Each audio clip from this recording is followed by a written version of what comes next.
Good afternoon po. So, SMM store discussion, RP Pangasinan branch. Bali, sa warehouse, every Wednesday yung delivery natin pabas.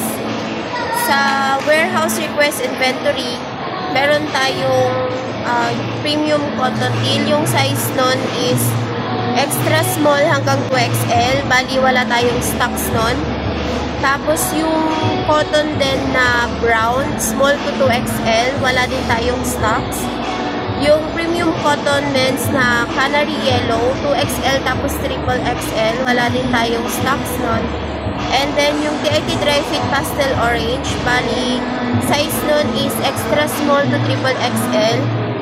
Extra small meron tayong isa, medium dalawa, and XL is meron tayong tatlo na stocks.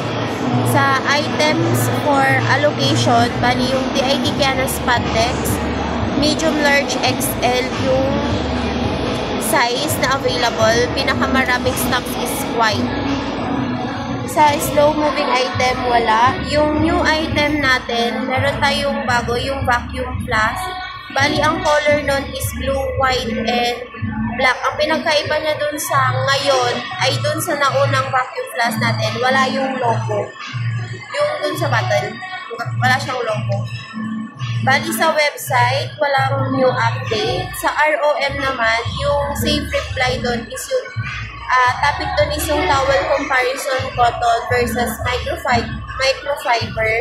And then yung Royal Canon cotton towels. Bali yung changes nun, need banggitin yung price niya, each size. Sa audit result naman, rating natin is good dahil tapos na yung hotspot na sa atin. Sa OLM naman, bali sa TIT spandex and TIT jacket yung item na naka-promo sa atin. Bali yung sa TIT spandex t-shirt starts at 60 pesos siya. Pero minimum siya ng 10 pieces.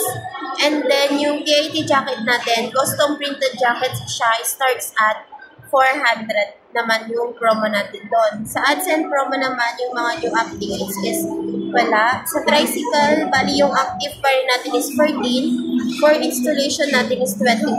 Sa streamer, 7 yung active, 7 yung, bali yung sa installation, wala. Kasi kompleto tayo doon. And then yung sa sticker, active natin is 11. For installation natin is 11. Yung sa may shower curtain, bali yung active natin doon is 4. For installation yung 6. Sa may treasury naman, bali wala tayong refund for this week. Sa MIS, wala din. Sa visual categorization, walang schedule for next week.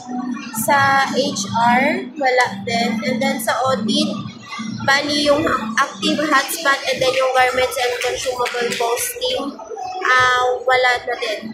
Kasi tapos na siya. Yun lang po, thank you.